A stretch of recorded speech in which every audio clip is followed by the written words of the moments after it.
Hello my dear students, welcome back to my class. Myself Saloni Singh और हम कर रहे हैं chapter number 1 solid states from NCERT text book class 12।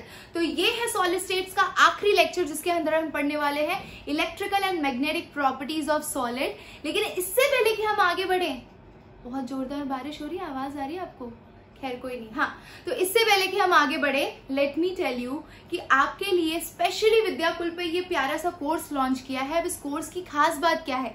YouTube पे तो आप हमारे सारे वीडियो लेक्चर्स देख ही रहे हैं, लेकिन जो कोर्स यहाँ पर है और इसके अंदर जो कंटेंट है वो मैं आपको बता देती हूँ।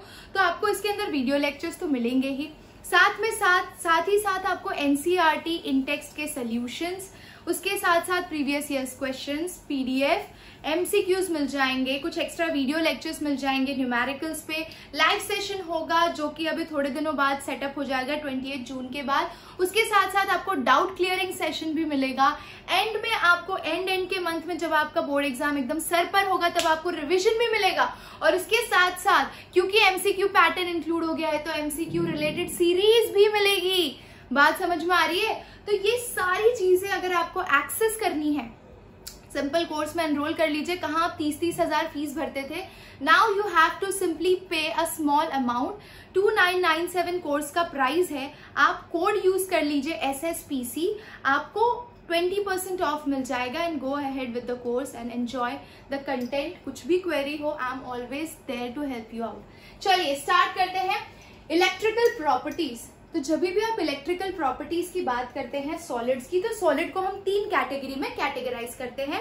पहला है आपका कंडक्टर, दूसरा इंसुलेटर और तीसरा सेमीकंडक्टर। अब आप पूछेंगे मैम कंडक्टर का मटेरियल तो हम फिर भी जानते हैं, इंसुलेटर का भी फिर भी जानते हैं, सेमीकंडक्टर क्या होता है?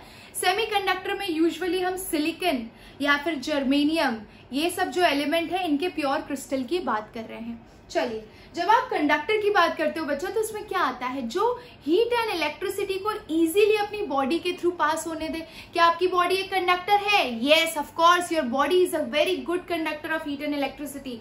लेट मी टेल यू कि जो भी कंडक्टर्स होते हैं उनकी कंडक्टिविटी का ऑर्डर कितना होता है? 10⁻7 के आसपास होता है। वहीं पे अगर आप इंसुलेटर की बात करते हो, जो हीट एंड इलेक्ट्रिसिटी को अपने थ्रू नहीं फ्लो होने देता, उनकी कंडक्टिविटी 10⁻10 से 10⁻20 रेंज करती है और काफी लो होती है। बेसिकली यानी कि if you are taking example of rubber, ठीक है, रबर मटेरियल, तो वो एक बहुत ही प्यारा इंसुलेटर है। सेमीकंडक्टर पे आ जाते हैं तो सेमीकंडक्टर का रेंज है 10⁻6 से 10⁻4, यानी कि ये इन दोनों के बीच में आता है कंडक्टिविटी के टर्म्स में। अच्छा, बेसिकली कंडक्टिविटी हो किसकी वजह से रही है? तो बेसिकली कंडक्शन होता है इलेक्ट्रॉन के माइग्रेशन की वजह से। जितने ज्यादा इलेक्ट्रॉन माइग्रेट करेंगे या जितने ज्यादा इलेक्ट्रॉन मूवमेंट करेंगे उतनी कंडक्टिविटी ज्यादा होती है। और हमें ये भी पता है कि अगर वो आयोनिक सॉलिड निकला, मान लो कंडक्टर तो आयोनिक सॉलिड भी हो सकता है ना, तो उसके अंदर इलेक्ट्रॉन का मूवमेंट नहीं होता, उसके अंदर किसका मूवमेंट होता है बच्चा? आयंस का मूवमेंट होता है। ठीक है, तो आई होप आपको बातें समझ में आ रही है। लेकिन इस थियोरी को एक्सप्लेन करने के लिए एनसीईआरटी में एक छोटी सी बैंड थियोरी दी है। अब ये बैंड थियोरी का ओवरलूप समझने के लिए मैं आपको एक छोटी सी बात बता देती हूँ। जब आप किसी भी एटॉमिक ऑर्बिटल की बात करते हैं, ठीक है, तो आपको अच्छे से पता है, ठीक है, तो एटॉमिक ऑर्बिटल्स मिलके क्या बनाते हैं? Molecular orbitals. ठीक है, अब ये मॉलिक्यूलर ऑर्बिटल थ्योरी आपने पढ़ी होगी 11th स्टैंडर्ड में केमिकल बॉन्डिंग चैप्टर में, ठीक है, जिसके अंदर आप ये बॉन्डिंग और एंटी बॉन्डिंग मॉलिक्यूलर ऑर्बिटल दिखा रहे थे, बॉन्डिंग एंड एंटी बॉन्डिंग। और अगर आपको अच्छे से याद हो तो हम इस तरह से इसका घर कुछ बनाते थे, इस तरह से रिप्रेजेंटेशन करते थे, जिसमें हम बोलते थे इसको सिग्मा 1s, इसको बोलते थे सिग्मा स्टार 1s, और फिर हम बोलते थे इस साइड एटॉमिक ऑर्बिटल है और सेंटर में जो है वो क्या है? Molecular orbital. तो ये सिग्मा 1s एक मॉलिक्यूलर ऑर्बिटल हो गया और ये दूसरा मॉलिक्यूलर ऑर्बिटल हो गया। तो नीचे वाला आपका बॉन्डिंग मॉलिक्यूलर ऑर्बिटल था और ऊपर वाला एंटी बॉन्डिंग मॉलिक्यूलर ऑर्बिटल था। और हमने ये भी बोला था कि जो बॉन्डिंग मॉलिक्यूलर ऑर्बिटल होती है उसकी एनर्जी लो होती है और एंटी बॉन्डिंग मॉलिक्यूलर ऑर्बिटल की एनर्जी हाई होती है। जिसकी एनर्जी हाई होती है उसकी स्टेबिलिटी कम होती है। ये सब हमने पढ़ा है 11th स्टैंडर्ड में। लेकिन यहाँ पे समझने वाली क्या बात है, समझने वाली बात ये है कि ये जो बॉन्डिंग और एंटी बॉन्डिंग मॉलिक्यूलर ऑर्बिटल्स है ये एनर्जी बैंड की तरह काम कर रहे हैं। यानी कि ये लोअर एनर्जी बैंड, ये हायर एनर्जी बैंड, इसके बाद जब आएगा दूसरा कौन सा सिग्मा 2s तो वो थर्ड एनर्जी बैंड हो जाएगा, सिग्मा स्टार 2s आएगा तो वो फोर्थ एनर्जी बैंड हो जाएगा। यानी ये नेक्स्ट लेवल वाला समझ आ रही है आपको।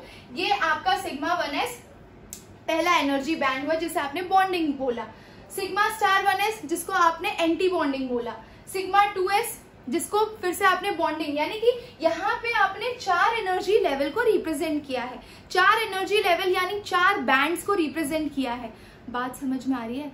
तो हम ऐसे ही इनमें से कोई भी 2 एनर्जी बैंड को कंसीडर कर लेते हैं, और मतलब फॉर एग्जाम्पल मैंने एक ये कंसीडर कर लिया एनर्जी लेवल और एक ये कंसीडर कर लिया, ठीक है। तो हम यहाँ पे जो टर्म यूज करेंगे वो बॉन्डिंग एंटी बॉन्डिंग नहीं यूज करेंगे, हम एक सिंपल वर्ड यूज करेंगे इनके लिए, valence band and conduction band, 2 अलग अलग एनर्जी लेवल के लिए। ओके, तो कोई भी 2 एनर्जी लेवल चूज करते हैं यानी कि बैंड चूज करते हैं, तो हमने एक नीचे वाला बैंड बनाया, ठीक है, इस तरह से मैं इसको रिप्रेजेंट कर रही हूं, और ये एक ऊपर वाला बैंड बनाया, ठीक है।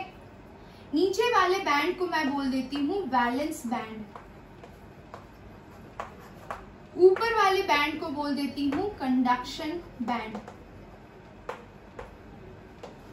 ठीक है। मान लीजिए वैलेंस बैंड के अंदर क्या है, आपके इलेक्ट्रॉन्स है। हमें अगर कंडक्टिविटी करानी है तो हमें क्या करना पड़ेगा, एक एनर्जी लेवल से इलेक्ट्रॉन को दूसरे एनर्जी लेवल में जंप करवाना पड़ेगा, है ना, तभी तो इलेक्ट्रॉन का माइग्रेशन होगा, और इलेक्ट्रॉन का माइग्रेशन होगा तभी तो कंडक्टिविटी होगी। तो मान लीजिए पहला एनर्जी लेवल है, ये दूसरा एनर्जी लेवल है, कोई भी रैंडमली ले लीजिए मॉलिक्यूलर ऑर्बिटल में से, ठीक है। मॉलिक्यूलर एटॉमिक ऑर्बिटल मिलके मॉलिक्यूलर ऑर्बिटल बनाते हैं, और मॉलिक्यूलर ऑर्बिटल के जो एनर्जी लेवल्स होते हैं sigma 1s, sigma star 1s, sigma 2s, sigma star 2s, तो उसमें से कोई भी 2 चूज कर लिया हमने। अब ये 2 कौन से होंगे वो देखते हैं। तो वैलेंस बैंड के अंदर आपके पास इलेक्ट्रॉन है, जो कंडक्शन बैंड है वो तो पार्शियली फिल्ड है, या तो वो पार्शियली फिल्ड है या फिर अनऑक्यूपाइड है, ठीक है। उसके अंदर या तो इलेक्ट्रॉन्स बिल्कुल नहीं है, और है भी तो पार्शियली फिल्ड है, यानी कि देयर आर चांसेस कि इलेक्ट्रॉन वैलेंस बैंड से कंडक्शन बैंड में जंप कर पाए। तो जो बेसिकली कंडक्टर्स होते हैं, कंडक्टर्स के केस में जो वैलेंस बैंड होता है और कंडक्शन बैंड होता है, उनके दोनों एनर्जी बैंड के बीच में ओवरलैपिंग होती है। क्या होती है, दोनों बैंड के बीच में ओवरलैपिंग होती है, और ओवरलैपिंग होने की वजह से इलेक्ट्रॉन के लिए बहुत ही स्मूथ रास्ता बन जाता है वैलेंस बैंड से कंडक्शन बैंड में जाने के लिए, और इसीलिए इलेक्ट्रॉन का माइग्रेशन स्मूथ होता है और उसकी कंडक्टिविटी प्रॉपर होती है in case of conductors. Let's see the case for insulators. तो इंसुलेटर्स के केस के लिए आपने ये बैंड बना दिया बच्चा, ठीक है, ये हो गया उसका वैलेंस बैंड और ये हो गया उसका कंडक्शन बैंड, ठीक है। थोड़ा छोटा कर लेते हैं, है ना, देख रहे हैं आप, ठीक है।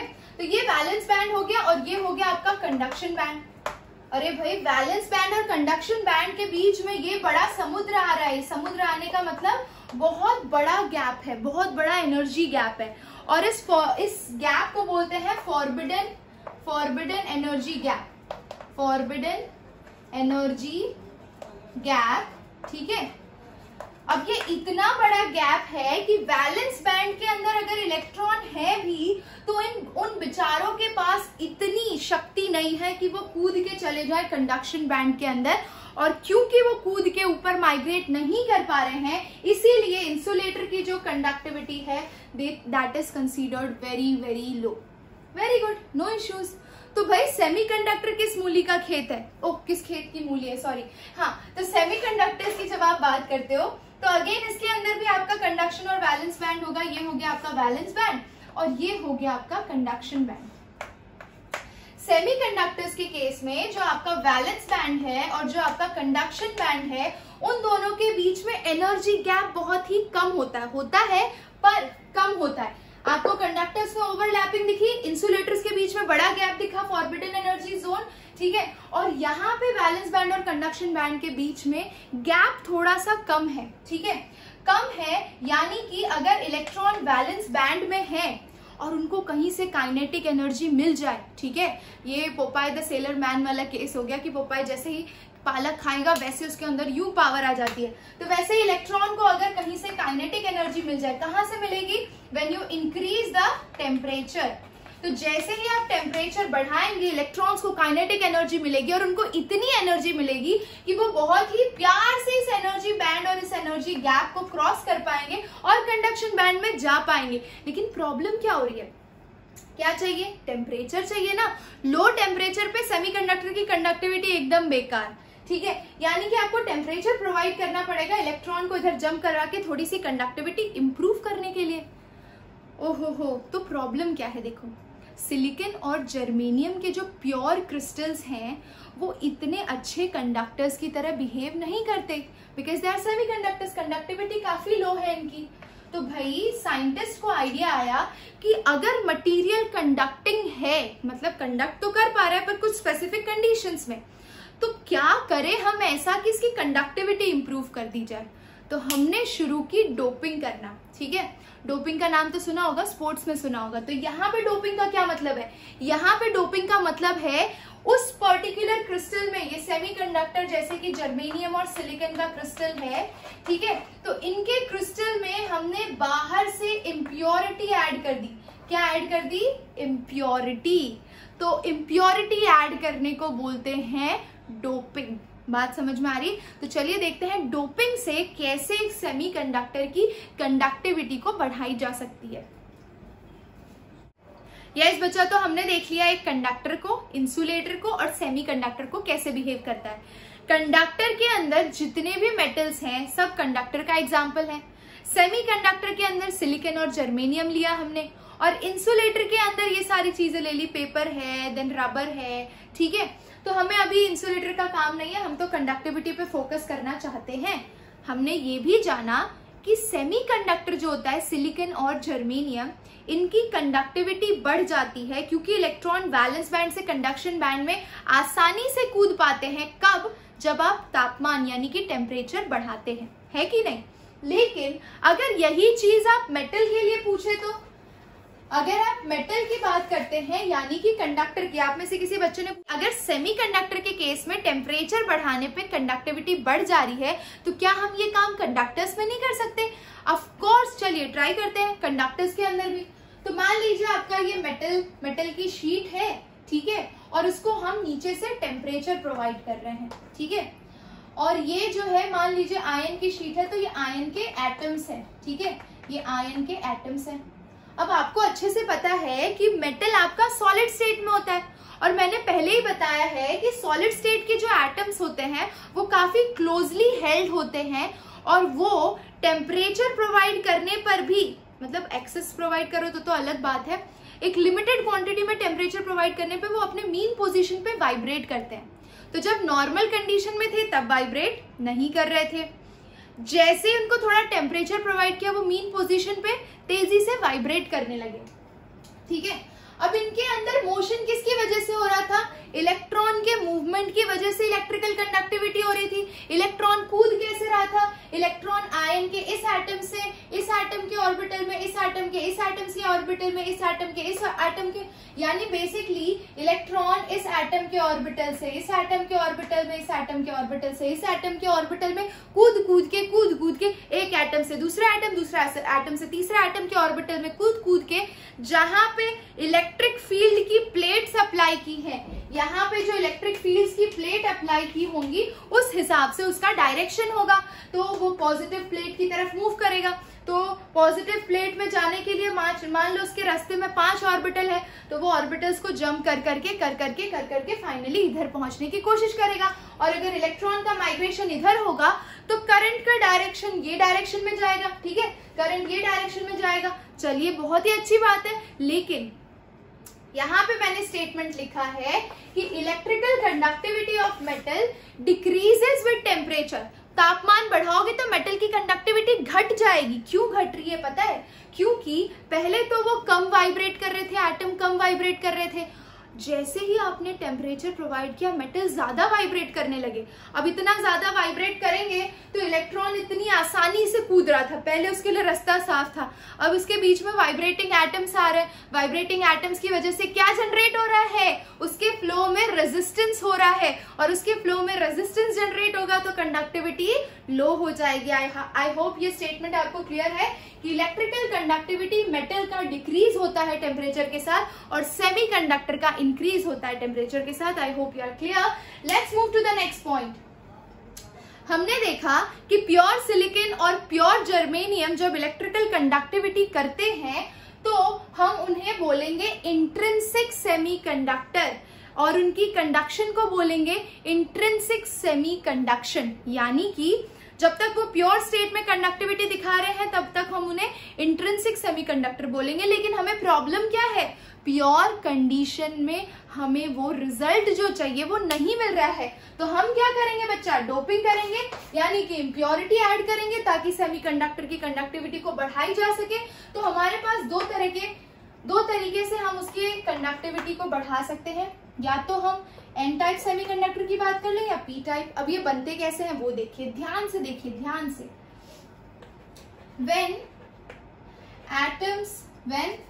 when silicon and germanium are doped with group 15 elements, है ना। अभी ग्रुप 15 एलिमेंट्स कौन है भाई, नेपाल, पाकिस्तान, ऑस्ट्रेलिया, सब बेकार या सब भिखारी, ठीक है। Nitrogen, phosphorus, arsenic, antimony, bismuth, ठीक है। और हमारे सेंटर में है सिलिकॉन बाबा, ठीक है। अब ये सिलिकॉन के पास कितने वैलेंस इलेक्ट्रॉन है, वो तो ग्रुप 14 का एलिमेंट है, तो इसके पास 4 वैलेंस इलेक्ट्रॉन होंगे, ठीक है। सिलिकॉन के पास 4 वैलेंस इलेक्ट्रॉन है। अगर हमने इसके अंदर नाइट्रोजन या फिर फास्फोरस की इम्प्योरिटी डाली तो आपको अच्छे से पता है कि नाइट्रोजन के पास कितने वैलेंस इलेक्ट्रॉन होते हैं बच्चा, 5 होते हैं। तो 1 2 3 4 5 है कि नहीं।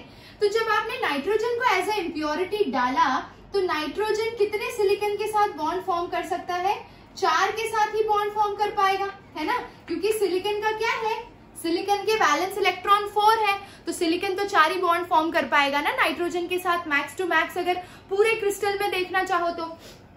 यानी कि नाइट्रोजन ने तो 4 बॉन्ड फॉर्म कर लिए सिलिकॉन के साथ, पर उसके पास ये एक एक्स्ट्रा इलेक्ट्रॉन रह गया।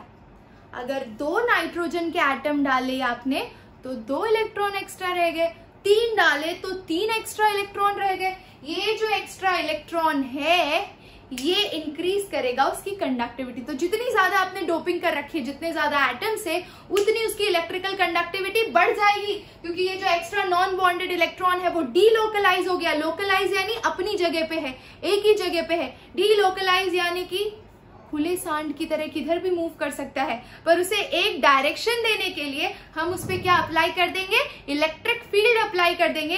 इलेक्ट्रिक फील्ड की प्लेट के हिसाब से पॉजिटिव प्लेट की तरफ धड़ धड़ धड़ धड़ धड़ वो मूव करना चाहेगी और साइमल्टेनियसली इलेक्ट्रॉन ऑपोजिट डायरेक्शन में फ्लो होगा। तो एन टाइप सेमीकंडक्टर की डेफिनेशन आए तो यही लिखना कि सिलिकॉन एंड जर्मेनियम को जब आप ग्रुप 15 के एलिमेंट से डोप करते हैं तो उसे एन टाइप सेमीकंडक्टर बोलते हैं। अब आ जाते हैं पी टाइप सेमीकंडक्टर पे। ध्यान से सुनिएगा, थोड़ा सा टिपिकल है, बुक की लैंग्वेज भी थोड़ी डिफिकल्ट है, तो समझने की कोशिश करिएगा, ठीक है। यहाँ पे silicon and germanium are doped with group 13 element, ठीक है। हाई ये भी बता दूं कि इसको एन टाइप क्यों बोला आपने, क्योंकि एक एक्स्ट्रा इलेक्ट्रॉन की वजह से कंडक्टिविटी हो रही है जिसके ऊपर नेगेटिव चार्ज है, इसीलिए उसे एन टाइप बोला। इलेक्ट्रॉन की वजह से यहाँ पे कंडक्टिविटी हो रही है, एक्स्ट्रा इलेक्ट्रॉन की वजह से, ठीक है। और जो आपने ऐड किया है एक्सटर्नली, जो इम्प्योरिटी ऐड की है यानी ग्रुप 15 एलिमेंट, उसको बोलते हैं डोपेंट। तो nitrogen is a dopant in the crystal of silicon. I hope you are clear. चलिए आगे बढ़ते हैं, पी टाइप सेमीकंडक्टर पे आते हैं। भाई पी टाइप में फिर से आपके पास क्रिस्टल किसका है भाई, सिलिकॉन का है। जरा ध्यान से सुनिएगा। अगेन इनके पास वैलेंस इलेक्ट्रॉन कितने हैं, 1 2 3 4। जो आप ग्रुप 13 का एलिमेंट डालोगे यानी बाल गंगाधर इन थाईलैंड या फिर बैंगन आलू गाजर इन थाली, so boron, aluminium, gallium, indium and thallium. हमें काम इन दोनों का है, इन दोनों में से कोई एक डाल देते हैं इसके अंदर। सो मान लीजिए लीजिए मैंने इसको ग्रुप 13 यानी एल्यूमिनियम से डोप किया बच्चा, तो होगा क्या भाई, एल्यूमिनियम के पास तो 3 ही वैलेंस इलेक्ट्रॉन है और सिलिकॉन के पास 4 है। जरा ध्यान से देखिएगा, यानी कि ये जो सिलिकॉन है इसको बॉन्डिंग फॉर्म करने के लिए 3 एल्यूमिनियम तो मिल जाएंगे, है ना, 3 एल्यूमिनियम तो मिल जाएंगे, लेकिन यहाँ पे चौथा एल्यूमिनियम का इलेक्ट्रॉन इसको नहीं मिलेगा। चौथे एल्यूमिनियम का इलेक्ट्रॉन अगर उसे नहीं मिलेगा तो ये क्या जनरेट हुआ, एक वेकेंट स्पेस जनरेट हुआ, बॉन्डिंग नहीं हुई, तो यहाँ पे डोपेंट ना होने की वजह से एक वेकेंट स्पेस जनरेट हुआ और उस वेकेंट स्पेस को हमने क्या बोल दिया, होल बोल दिया बच्चा। क्या बोल दिया, होल। क्या हुआ, वापस देखते हैं, सिलिकॉन के पास 4 वैलेंस इलेक्ट्रॉन, उसको डोप किया हमने एल्यूमिनियम के साथ, एल्यूमिनियम की वैलेंसी 3 है, यानी कि एल्यूमिनियम सिर्फ 3 इलेक्ट्रॉन ही दे पाएगा, एक सिंगल एल्यूमिनियम सिर्फ 3 इलेक्ट्रॉन ही दे पाएगा बॉन्डिंग के लिए, यानी कि सिलिकॉन के लिए एक और एल्यूमिनियम के साथ अगर बॉन्ड फॉर्म करना है तो उसके पास एक इलेक्ट्रॉन की कमी है, तो वो इलेक्ट्रॉन की कमी यानी कि जो वेकेंट स्पेस है उसको हमने बोल दिया होल, खाली जगह बेटा, ठीक है। तो बहुत ही अच्छी बात है, अगर ये खाली जगह इस तरह से अवेलेबल है तो सराउंडिंग में जो बाकी सिलिकॉन है उनके पास भी, ये सिलिकॉन का पहला एटम, ये सिलिकॉन का दूसरा एटम क्रिस्टल के अंदर इमेजिन करो, ठीक है। तो ये सिलिकॉन का जो दूसरा एटम है उसका ये जो इलेक्ट्रॉन है, कोई भी रैंडमली इलेक्ट्रॉन ले लो, ठीक है, उसने देखा भाई इस सिलिकॉन के पास एक खाली जगह है, इस सिलिकॉन के पास एक खाली जगह है, तो वो क्या करेगा, कूद के उस जगह में चला जाएगा, है ना। तो बेसिकली खाली जगह को देखते ही आजू बाजू के जो एटम्स हैं उनके पास जो इलेक्ट्रॉन है वो कूद के उस जगह को भरना चाहेंगे, और जब वो अपनी जगह छोड़कर बाजू वाले की जगह को भरना चाहेंगे तो उनकी जगह तो खाली हो गई ना। बात समझ में आ रही है। तो बेसिकली हो क्या रहा है कि अगर मैं इस पूरे क्रिस्टल सिस्टम के ऊपर इलेक्ट्रिक फील्ड अप्लाई कर दूं, बहुत तेज बारिश हो रही है, हाँ चलिए देखिए, अगर मैं इस पूरे केस में इलेक्ट्रिक फील्ड अप्लाई कर दूं, ठीक है, बादल गरजने की आवाज आ रही होगी आपको, है ना। तो अगर आपने इलेक्ट्रिक फील्ड अप्लाई किया तो ये मान लीजिए आपका पॉजिटिव प्लेट है और ये आपका नेगेटिव प्लेट है, ध्यान से देखिएगा। तो इलेक्ट्रॉन तो कोशिश करेगा पॉजिटिव प्लेट की तरफ जाने की, तो वो सोच रहा है मेरा टारगेट तो ये है, ठीक है, अब ये है तो इसके पास जाने के लिए मुझे होल्स में कूदना पड़ेगा। तो यहाँ से इलेक्ट्रॉन कूद के इस होल में चला गया, तो ये वाली जगह वेकेंट हो गई। तो जरा मुझे बताओ कि डायरेक्शन क्या हुआ, इलेक्ट्रॉन इस डायरेक्शन में कूदा तो होल उसके ऑपोजिट डायरेक्शन में जनरेट हुआ। बात समझ में आ रही है। अब मान लो इलेक्ट्रॉन तुम्हारा यहाँ पे आ गया है, ये रहा तुम्हारा इलेक्ट्रॉन यहाँ पे आ गया, ठीक है। अब इस इलेक्ट्रॉन को नेक्स्ट वेकेंट स्पेस में कूदना है, तो अगर ये नेक्स्ट वेकेंट स्पेस में कूदता है तो फिर यहाँ पे होल जनरेट हो जाएगा। यानी बेसिकली क्या हो रहा है, आगे की जगह खाली है, ठीक है, तो आगे की जगह खाली है तो इलेक्ट्रॉन कूद के आगे वाली जगह में जा रहा है, और इलेक्ट्रॉन कूद के अगर आगे वाली जगह में जा रहा है तो पीछे वाली जगह तो खाली छूटती जाएगी। यानी इलेक्ट्रॉन का मोशन पॉजिटिव फील्ड की तरफ है, और जो होल है यानी कि वेकेंट स्पेस जनरेट हो रही है वो बैकवर्ड डायरेक्शन में हो रही है। यानी कि एक होल जो है वो एक पॉजिटिव चार्ज की तरह बिहेव कर रहा है, क्योंकि होल की डायरेक्शन नेगेटिव प्लेट की तरफ जा रही है। एक्चुअली होल से हमें कोई लेना देना नहीं है, जो इलेक्ट्रॉन है उसके मोशन की वजह से हमें ऐसा लग रहा है कि होल ऑपोजिट डायरेक्शन में मूव कर रहा है। बात समझ में आ रही है। अगर इलेक्ट्रॉन मूव ना करे तो क्या होल ऑपोजिट डायरेक्शन में जनरेट होगा? कभी नहीं होगा। तो I hope you are clear. Hole is appearing to be behaving like a positive charge. Actually, it is not a positive charge. I hope you are clear.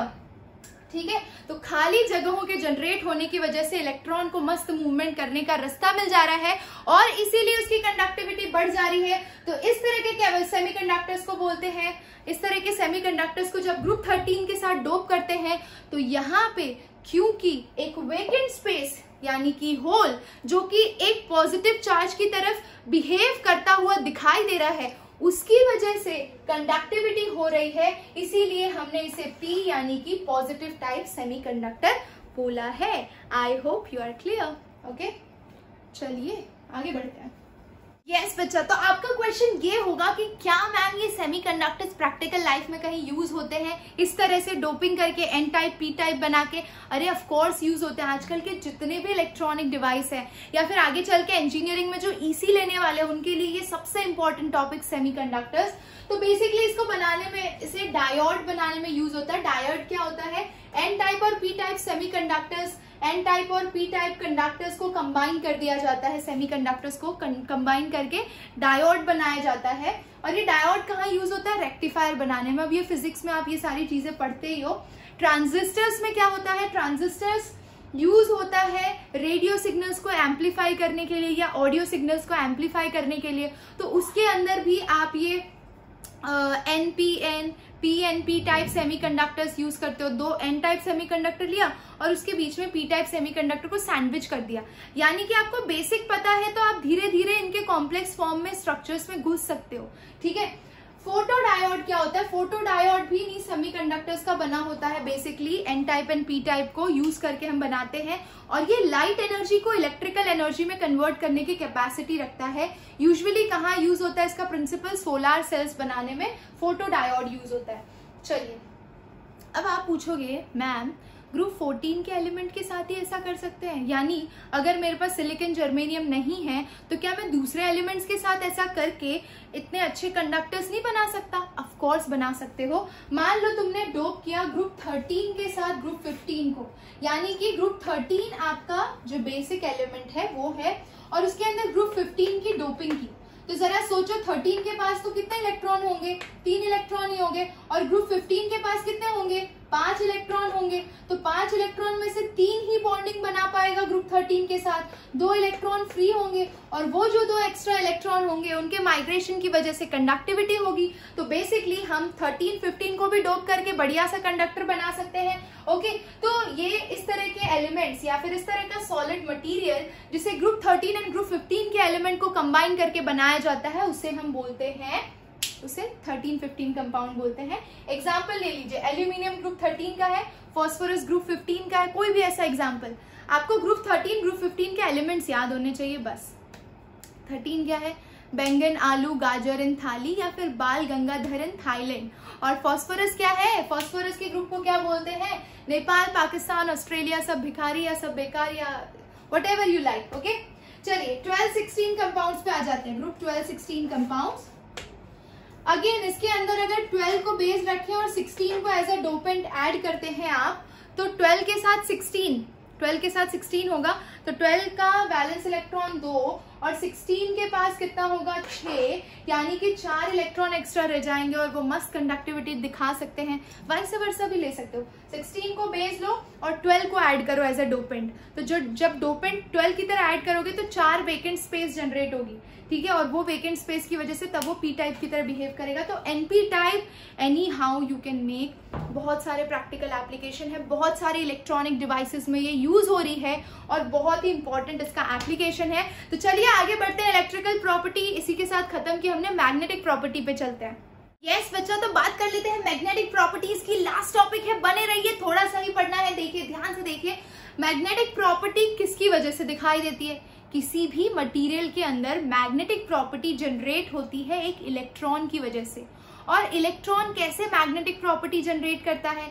एक छोटा सा electron एक छोटे से बार मैग्नेट की तरह बिहेव करता है। कैसे बार मैग्नेट की तरह बिहेव करता है वो देखते हैं।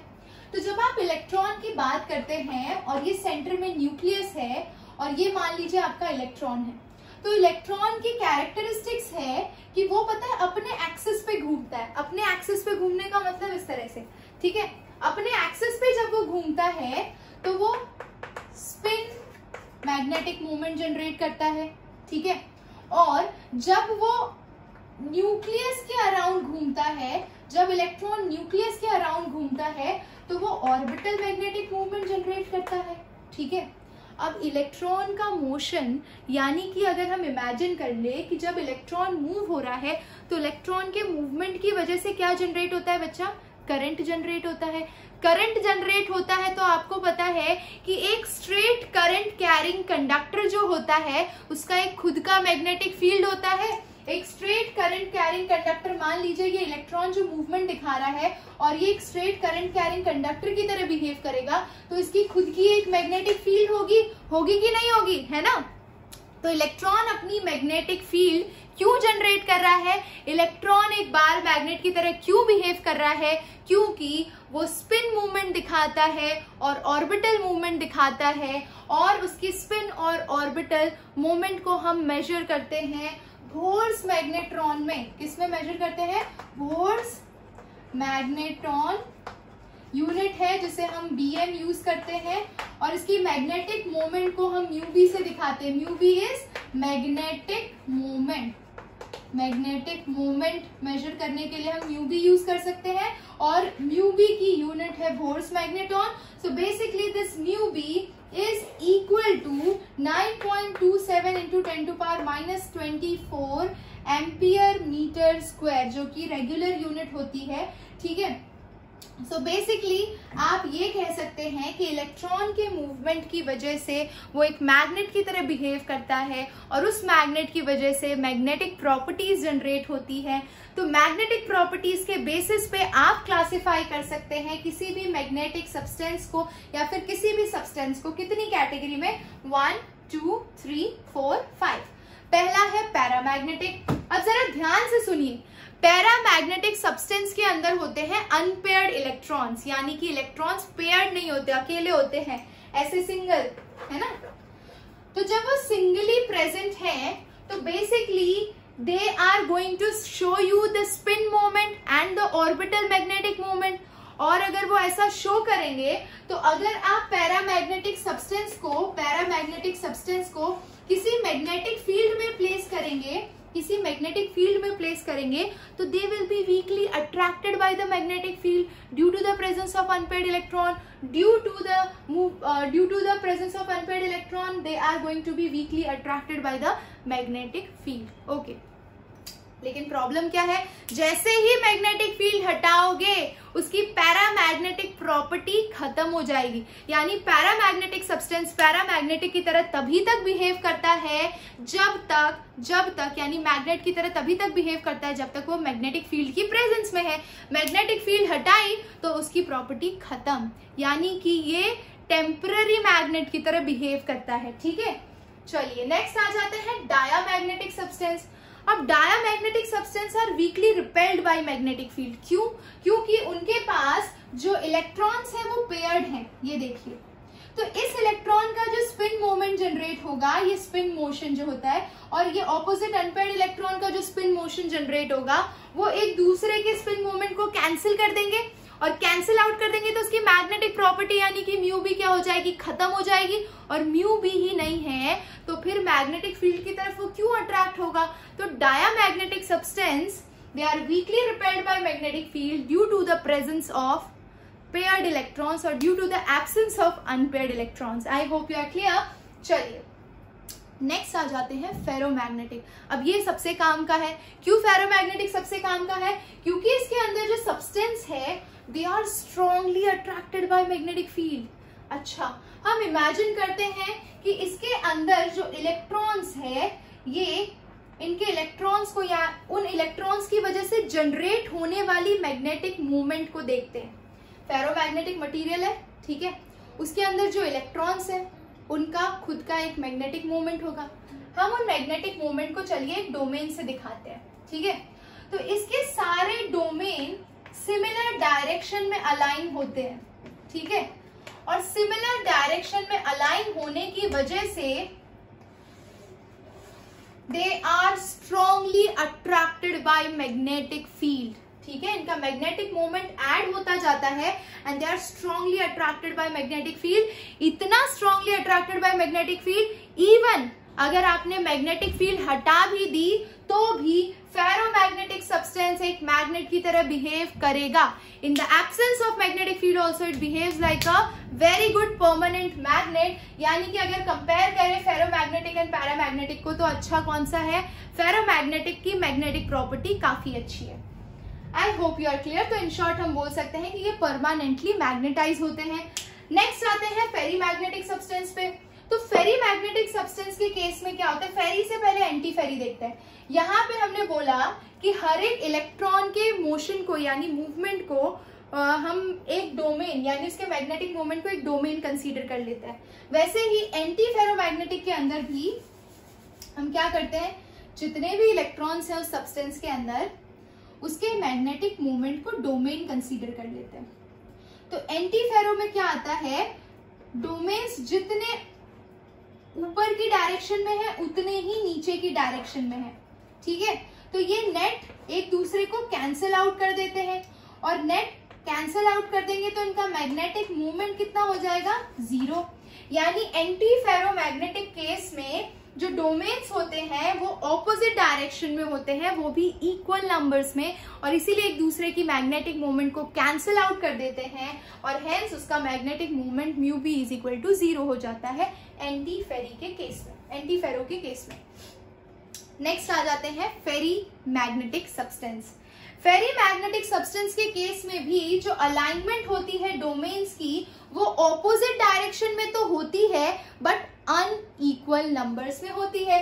अनइक्वल नंबर्स में होने का क्या मतलब है, जरा ध्यान से देखिएगा यहाँ पे। ओके, ये देखिए, ये मान लीजिए इस तरह से इसके डोमेन्स अलाइन हैं, ठीक है, इस तरह से, यानी कि ऑपोजिट डायरेक्शन में है तो सही बट अनइक्वल नंबर्स में, तो ये वाला इसको कैंसिल करेगा, ये वाला इसको कैंसिल करेगा, लेकिन इन दोनों की वजह से तो म्यू भी दिखाई देगा ना। यानी कि इसके पास होता है थोड़ा बहुत नेट मैग्नेटिक मूवमेंट होता है। क्यों होता है, क्योंकि सारे के सारे डोमेन्स एक दूसरे से कैंसिल नहीं होते। अनइक्वल क्वांटिटी में जो डोमेन्स है वो ऑपोजिट डायरेक्शन में अरेंज होते हैं, इस वजह से उसकी जो मैग्नेटिक प्रॉपर्टी है वो थोड़ी बहुत दिखाई देती है, ठीक है। तो आई होप आपको ये सारे तरह के मटेरियल समझ में आए हों, बहुत ही बढ़िया। अब एक और चीज देख लेते हैं, दैट इज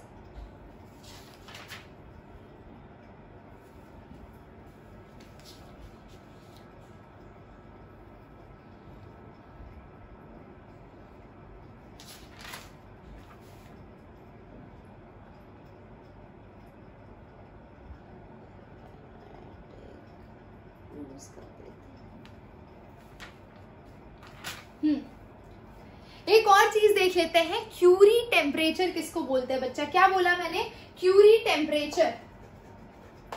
क्यूरी टेम्परेचर वो टेम्परेचर है जिस टेम्परेचर के ऊपर, फॉर एग्जाम्पल आयन की बात कर रही हूं मैं, Fe, ठीक है, Fe अबव 1033 केल्विन, है ना।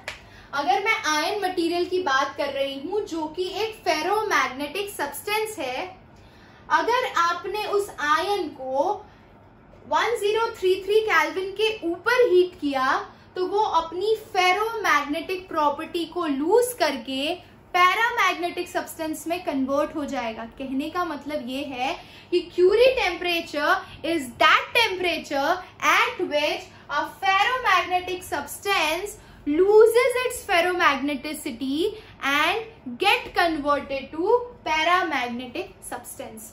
तो आयन के लिए ये टेम्परेचर है 1033 केल्विन। 1033 केल्विन के नीचे आयन फेरो की तरह बिहेव करता है और 1033 के ऊपर पैरा की तरह बिहेव करता है। तो इसी के साथ हमारा ये चैप्टर खत्म होता है। आई होप आपने बहुत एंजॉय किया हो। एंजॉय किया तो कमेंट सेक्शन में जरूर बताना। मिलेंगे हम नेक्स्ट क्लास में with a brand new chapter that is chemical kinetics, और बहुत सारे न्यूमेरिकल करेंगे उसमें, तो बने रहिए। चैनल को सब्सक्राइब कर लीजिए, ज्यादा से ज्यादा शेयर कीजिए, ज्यादा से ज्यादा बच्चों तक पहुंचाइए, क्योंकि सब कुछ फ्री है फिलहाल। आपको सब्सक्राइब करने के कोई चार्जेस नहीं है, आपको वीडियो लेक्चर्स देखने के कोई चार्जेस नहीं है। जो एक्स्ट्रा चार्जेस है वो मैंने आपको बता दिए हैं, और वो है जिनको एक चैनलाइज्ड वे में चीजों को करना है, नोट्स, पीडीएफ्स, मटेरियल सब कुछ चाहिए, तो वो जा सकते हैं विद्याकुल के कोर्स के लिए। So thank you so much for watching, love you all, take care, bye bye, happy rainy season.